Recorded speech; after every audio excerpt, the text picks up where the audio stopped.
تبارک و تعالیٰ نے محبوب پاک علیہ الصلاۃ والسلام کو سراپا دلیل بنا کے بھیجا۔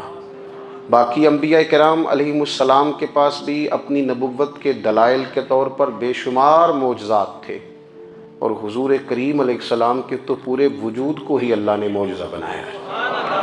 اور نبی پاک صلی اللہ تعالیٰ علیہ وآلہ وسلم کی نبوت کی دلیلیں، حضور کے رسالت کے مستحکم دلائل جگہ جگہ آپ کو ملیں گے۔ سب سے پہلی چیز تو یہ سمجھنے والی ہے کہ نبی پاک علیہ السلام نے جس چیز کو سب سے پہلے اپنی نبوت کی دلیل کے طور پر بیان فرمایا وہ حضور کا کردار ہے، سیرت ہے، عمل ہے، حضور کا لوگوں کے ساتھ رویہ ہے۔ نبی پاک علیہ الصلاۃ والسلام کی تبلیغ کے 3 دور ہیں۔ ایک تو حضور نے اپنے قول سے تبلیغ فرمائی ہے، وہ 40 سال کی عمر سے محبوب نے اعلان فرمایا اور تبلیغ کی۔ اور ایک نبی پاک صلی اللہ تعالیٰ علیہ وسلم بالواسطہ حضور کی تبلیغ ہے جو آج تک جاری ہے۔ امت کے علماء، مشائخ، مبلغین حضور کے دین کو آگے پھیلا رہے ہیں، تو دراصل یہ بھی تبلیغ رسول پاک علیہ السلام ہی کی تبلیغ۔ اور ایک حضور کی تبلیغ کا دور ہے، حضور کی پیدائش سے لے کر ولادت مبارکہ سے لے کر حضور علیہ السلام کے اعلان نبوت تک۔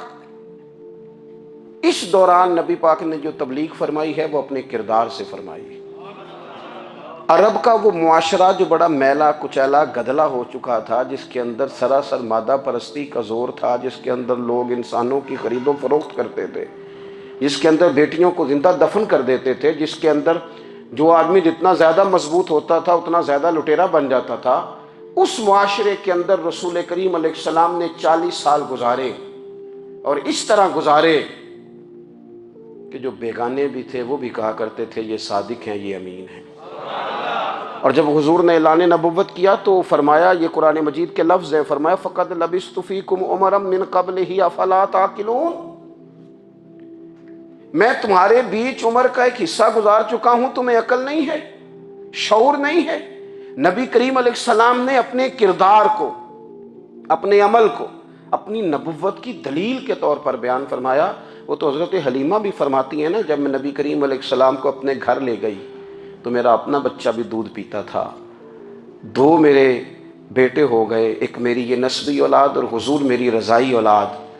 تو کہتی ہیں جب میں کریم محبوب علیہ السلام کو اپنے سینے سے لگاتی تھی تو حضور میرے ایک پستان سے دودھ پیتے تھے اور دوسرا اپنے بھائی کے لیے چھوڑ دیا کرتے تھے۔ یہاں سے رسول کریم علیہ الصلاۃ والسلام نے کردار کے ذریعے تبلیغ، اور پھر اعلان نبوت سے پہلے ایک تنظیم عرب کے جوانوں پر، عرب کے سرداروں پر مشتمل بنائی گئی، جس میں نبی کریم علیہ الصلاۃ والسلام نے بڑا حصہ لیا، سرکار نے، اور بڑے اہم لوگوں کو شعور حضور نے عطا فرمائے۔ وہ اس جماعت کا فیصلہ تھا کہ ہم سارے جوان، سارے بڑے لوگ ملیں گے، یہ حضور کے اعلان نبوت سے پہلے کی بات ہے، ہم بڑے لوگ ملیں گے، کسی بڑے کو کسی چھوٹے پر ظلم نہیں کرنے دیں گے، کسی آدمی کو کسی غریب کا حق نہیں کھانے دیں گے۔ حضور علیہ السلام نے نا اپنے کردار سے، اپنے عمل سے، اور آپ کا جو عمل ہوتا ہے نا وہ اصل ہوتا ہے، ایک ہوتا ہے آپ کوئی بات کرتے ہیں اور ایک ہوتا ہے کہ آپ کوئی عمل کرتے ہیں۔ آپ جب عمل کرتے ہیں تو عمل کے ذریعے بھی لوگوں تک بات پہنچتی ہے کہ دراصل آپ کا اٹھنا بیٹھنا چلنا پھرنا کیا ہے۔ میرے رسول کریم علیہ الصلاۃ والسلام کا اٹھنا بھی ایک نبی کا، بیٹھنا بھی ایک نبی کا، بات کرنا بھی ایک نبی کا، معاملات زندگی کرنا بھی ایک نبی کا، لین دین کرنا بھی ایک نبی کا۔ ایک شخص کہتے ہیں میں نے اعلان نبوت سے پہلے حضور علیہ السلام سے کچھ چیز خریدی تھی اور میں نے عرض کیا تھا آپ یہاں تشریف رکھیں، میں پیسے لے کے آتا ہوں، میں 3 دن کے بعد آیا۔ دیکھو یہ بات کرنی کتنی آسان ہے، بولنی کتنی آسان ہے، پر 3 دن یہاں میرے بھائی کو کسی شخص کو 2 گھنٹے انتظار کرنا پڑ جائے تو لوگ کہتے ہیں الانتظار اشد من القتل، یہ تو قتل سے زیادہ تکلیف والا معاملہ ہے منتظر رہنا کسی کا۔ کہتے 3 دن کے بعد میں آیا تو میرے رسول کریم وہیں تشریف فرمایا، بس اتنا فرمایا یار تم نے مجھے بڑی تکلیف میں ڈال دیا، 3 دن ہو گئے یہاں رکے ہوئے۔ تو حضور نے اپنے کردار کو، اپنے عمل کو، اپنے معاملات کو سب سے پہلے اپنی نبوت کی دلیل کے طور پر پیش کیا۔ کسی نے کیا خوب کہا تھا کہ جو تیری جان کے دشمن ہیں وہ بھی کہتے ہیں، وہ جو تیری جان کے دشمن ہیں، بظاہر تو آئے ہیں نا ہجرت کی رات جان لے لے، لیکن امانتیں حضور کے گھر میں رکھی ہوئی ہیں، امانتیں کاشانہ نور پہ پڑی ہیں۔ وہ جو تیری جان کے دشمن ہیں وہ بھی کہتے ہیں کہ امین تو ہے اور صداقت کی آبرو تو ہے۔ امین بھی تو ہے، صداقت کی آبرو تو ہے۔ تو پہلے کردار، پھر دوسری بات، اللہ تعالیٰ نے اپنے محبوب علیہ السلام کو اپنا مطلق نائب بنا کر، اپنا محبوب اعظم بنا کر، ویسے ہی سارے انسانوں کے بارے میں کہا وَإِذْ قَالَ رَبُّكَ لِلْمَلَائِكَةِ إِنِّي جَاعِلٌ فِي الْأَرْضِ خلیفہ، میں زمین میں اپنا نائب بنانے والا ہوں۔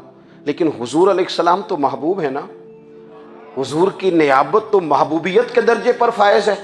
تو رسول پاک کو رب کریم نے اس طرح کا بنا کے بھیجا کہ حضرت عبداللہ ابن رواحہ رضی اللہ تعالیٰ عنہ بیان فرماتے ہیں کہ اگر حضور کوئی معجزہ نہ بھی دکھاتے، نبی کریم علیہ السلام سے کوئی اعجاز لوگ نہ بھی دیکھتے، تو محبوب کا تو چہرہ ہی اس طرح کا تھا، لوگوں نے دیکھتے جانا تھا اور کلمہ پڑھتے جانا تھا۔ لیکن باوجود اس کے میرے رسول پاک کا اعجاز یہ ہے، کمال یہ ہے کہ حضور کبھی اشارہ کر دیں تو چاند دو ٹکڑے ہو جائے، کبھی دعا مانگ دیں تو ڈوبا ہوا سورج واپس آ جائے، کبھی محبوب گزرنے لگیں تو پتھر آپ پر سلام پڑے، کبھی حضور پہاڑ پر چڑھ جائیں تو پہاڑ وجد میں آ کر جھومنے لگیں، محبوب کا کبھی نماز پڑھاتے ارادہ بن جائے تو اللہ تعالیٰ قبلے کا رخ ہی تبدیل فرما دے۔ کیا خوبصورت سوچ ہے اور کیا نظریہ دیتے ہیں بریلی کے امام۔ فرماتے ہیں اجابت کا جوڑا عنایت کا صحرا، دلہن بن کے نکلی دعائے محمد، اور اجابت نے جھک کر گلے سے لگایا بڑی ناز سے جب دعائے محمد۔ دیکھو خدا کی رضا چاہتے ہیں دو عالم، خدا چاہتا ہے رضائے محمد صلی اللہ تعالی علیہ وسلم۔ اور ایک مقام پہ فرماتے ہیں نائب دست قدرت پہ لاکھوں سلام، نائب دست قدرت پہ لاکھوں سلام۔ تو اللہ تعالیٰ نے نبی پاک صلی اللہ تعالی وسلم کو جو اعجاز۔ پھر ایک اور بات، حضور امی ہیں۔ دنیا میں آ کر محبوب نے کسی سے پڑھا ہی نہیں، میرے محبوب نے جتنا پڑھا ہے رب کریم سے ہی پڑھا ہے۔ الرحمن علم القرآن خلق الانسان، رحمان نے قرآن سکھایا پھر انسان بنایا۔ اللہ تبارک و تعالیٰ کی بارگاہ کرم سے حضور نے لیا۔ رسول کریم امی ہیں، یہ بھی حضور کی نبوت پر ایک بڑی دلیل۔ دیکھو ایک ہوتا ہے کوئی آدمی بچپن سے ہی کسی چیز سے شغف رکھے اور جب اس کی عمر بڑی ہو جائے تو کہتے ہیں اس کا تجربہ بڑا ہو گیا ہے، یہ پہلے کوئی شعر کہتا تھا، کوئی ادبی جملہ کہتا تھا، تو اب اس کی یہ کام کرتے کرتے عمر بڑی ہو گئی ہے تو رسوخ حاصل ہو گیا۔ 40 سال کی عمر مبارک تک نبی کریم نے ایک شعر بھی نہیں کہا۔ حضور علیہ السلام نے کبھی کوئی ایسی بات، ویسے تو حضور کی ہر بات حکمت والی، لیکن جس کو عرب کے لوگ اپنے لہجے میں شاعری یا اپنے لہجے میں ادب کہتے تھے وہ حضور نے بیان نہیں فرمایا۔ لیکن جب 40 سال کی عمر میں اعلان نبوت کیا تو پھر بڑے بڑے فصیح و بلیغ، بڑے بڑے سیانے طفیل بن عمر کہتے ہیں کہ اس شخص کو بھی میں نے دیکھا جسے بڑا ناز تھا اپنی فصاحت اور بلاغت پر، اور جب وہ حضور کے پاس آیا اور اس نے آ کے کچھ باتیں کی تو محبوب خاموشی سے سنتے رہے، اور جب وہ چپ کر گیا تو میرے کریم نے صرف سورہ فاتحہ پڑھی۔ کبھی اٹھتا تھا، کبھی بیٹھتا تھا، کبھی غور کرتا تھا، کبھی دائیں جاتا تھا، کبھی بائیں جاتا تھا، پھر کہنے لگا بتاؤ نا کلام کس کا ہے؟ فرمایا اس رب کا، اس رب کا، اس رب کا جس کا میں رسول بن کے آیا ہوں۔ نبی کریم صلی اللہ تعالی علیہ وسلم امی ہیں، لیکن حضور نے کائنات کے رازوں سے پردے ہٹا دیے، نبی کریم نے جینے کے سلیقے بتا دیے، حضور نے ہر شخص کو اس کے مقصد حیات سے آگاہ کر دیا۔ نبی کریم علیہ السلام نے وہ فلسفہ حیات بیان کیا کہ لوگوں کو صرف جینے میں ہی مزہ نہیں آیا، مرنے میں بھی مزہ آنے لگا۔ لوگ آگے بڑھ بڑھ کے جانیں پیش کرنے لگے، اپنی اولادیں قربان کر، جو فلسفیوں سے کھل نہ سکا اور نکتہ وروں سے حل نہ ہوا، وہ راز ایک طیبہ والے نے بتلا دیا چند اشاروں میں۔ محبوب کریم امی ہیں، لیکن حضور نے اس طرح دنیا کو سکھایا، اس طرح دنیا کو پڑھایا، اس طرح حضور نے علم کے چراغ اور دیپ روشن کیے کہ قیامت تک جسے روشنی ملے گی نا اسے صرف دروازہ مصطفیٰ سے ملے گی، اسے رسول کریم علیہ السلام کے در دولت سے ملے۔ کچھ لوگوں نے کہا کہ اپنے پاس سے آیات بنا کے لاتے ہیں، اپنے گھر میں بیٹھ کے دعوے کر لینا تو کوئی مشکل کام نہیں نہ ہوتا، سارے لوگ ہی کر لیتے ہیں۔ بلکہ وہ ہمارے ایک بزرگ کہا کرتے تھے خیالی پلاؤ پکائیے